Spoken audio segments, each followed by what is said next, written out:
5 on your sideline, sponsored by Universal Windows Direct. That way! That FC and sensation! Here we go, Bulldogs! Here we go!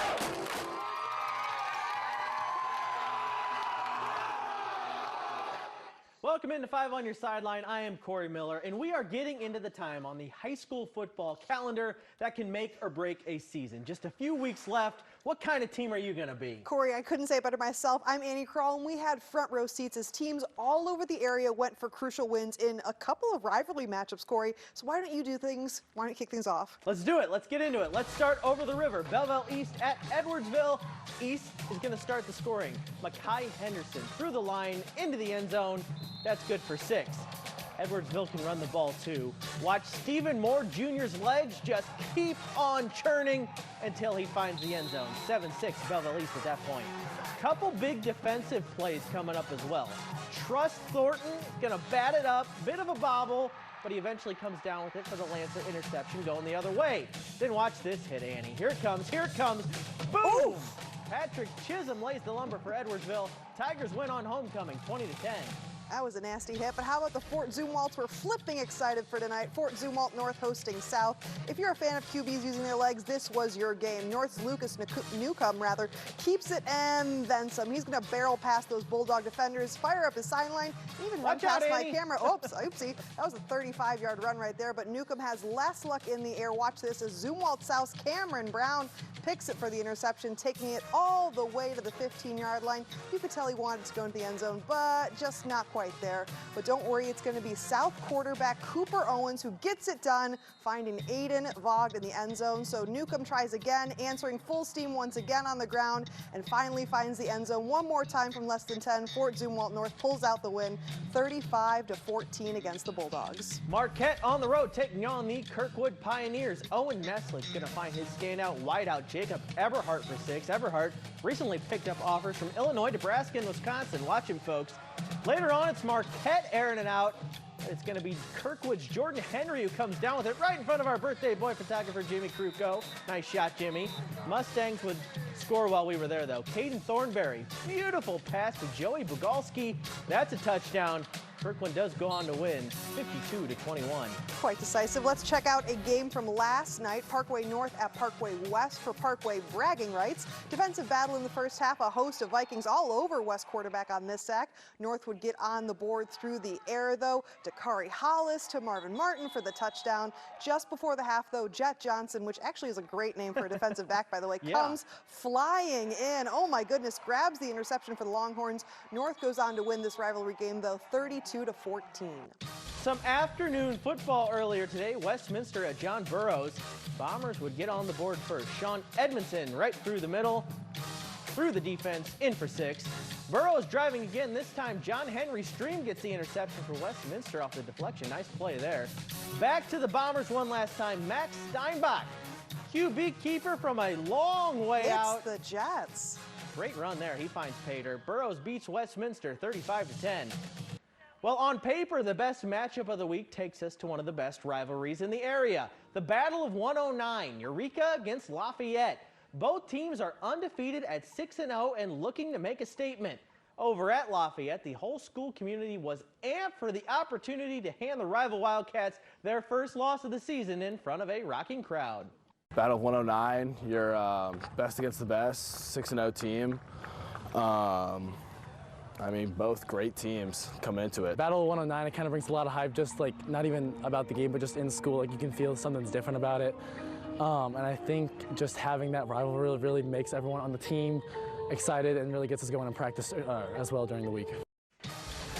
There is the Mayor's Bowl trophy for the winner of the Battle of 109 between Eureka and Lafayette.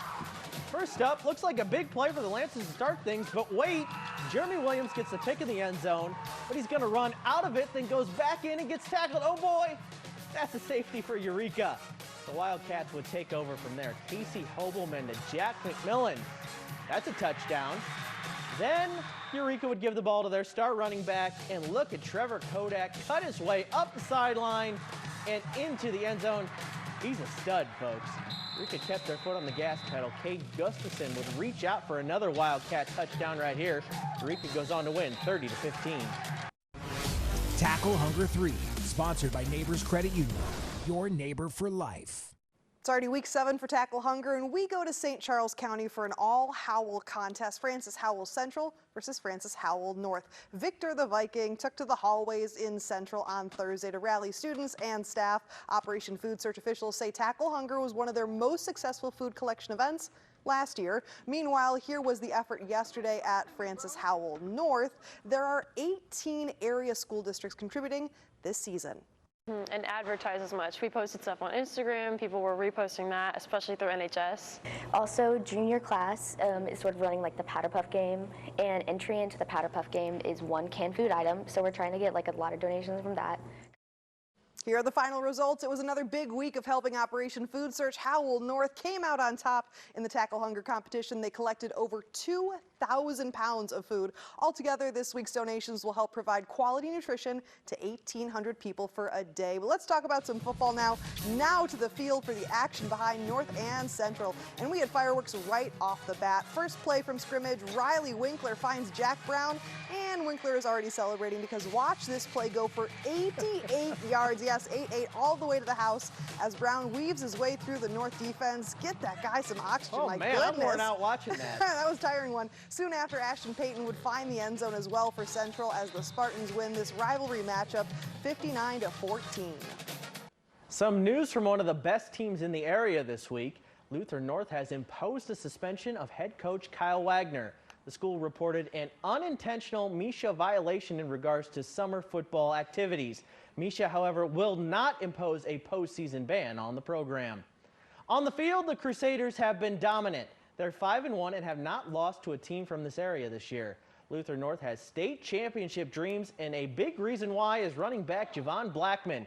He has over 80, yes, 82-point conversions in his career. The next closest player in program history has 12. And that skill can make it very difficult for opponents. The kids get excited. They jump up whenever it's time to go jumbo, and we know at that point it's mano-a-mano. I'm pretty sure it's a lot of pressure on them. Because even though we win a lot of close games, we still be up maybe an extra 2 possessions just off 2-point conversions. The fact that he's 5'8", and he's like 200-something pounds, and he a bowler ball. Like if he get north and south, it's a wrap.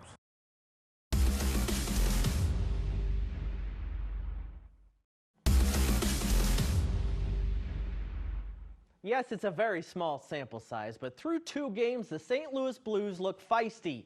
2 wins, 2 comebacks, including last night's overtime winner in San Jose. The Note tried to take that momentum into tonight's matchup against the Vegas Golden Knights. That's no moon, it's just the Sphere in Vegas. The Blues struck first. Pavel Buchnevich into the zone, buries a beautiful backhander, 1-0 Note. Just about a minute later, though, Vegas would answer old buddy Ivan Barbashev to Jack Eichel. That tied things at 1. Right now, Vegas leads 3-2 in the second period. This 5 on Your Side St. Louis City SC coverage is sponsored by Together Credit Union. City SC plays its final game of the season next weekend, but the postseason is just getting started for City 2. The development team finished second in the MLS Next Pro League and will host a playoff game against LAFC 2 next weekend. Between success on the field, drawing the largest home crowds in the league, and sending players to the first team, City 2 is among the best development teams in MLS. Yeah, I think we've set the benchmark in a lot of ways. You know, we set personal goals this year of trying to be the best team in this club's history, and we did that in terms of point total.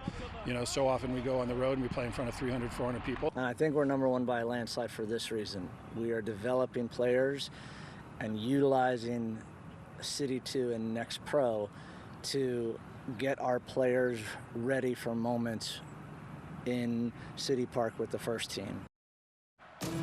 We have an important college football Saturday on deck tomorrow. We'll check in with our teams in Champaign and Columbia coming up after the break.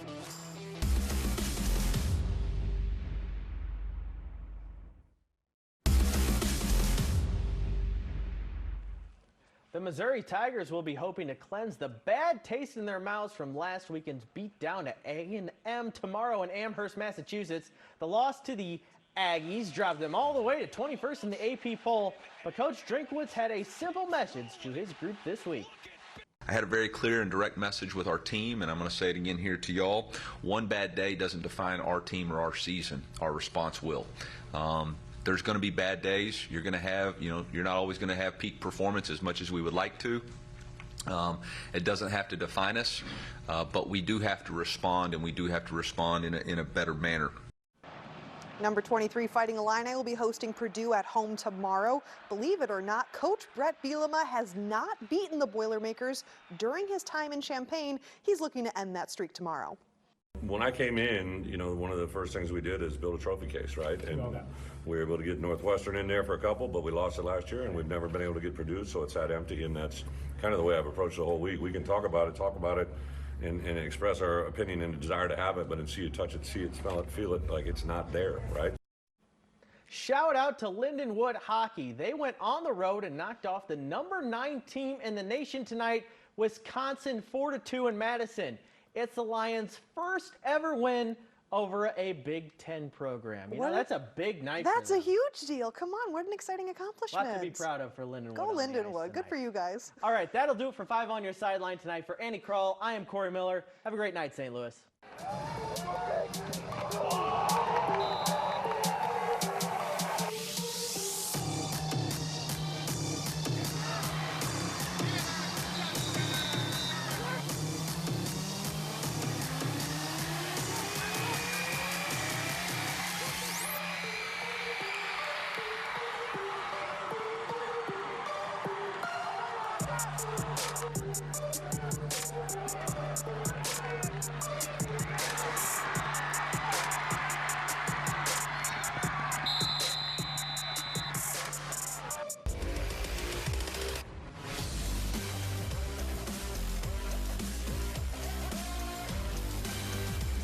5 on your sideline, sponsored by Universal Windows Direct.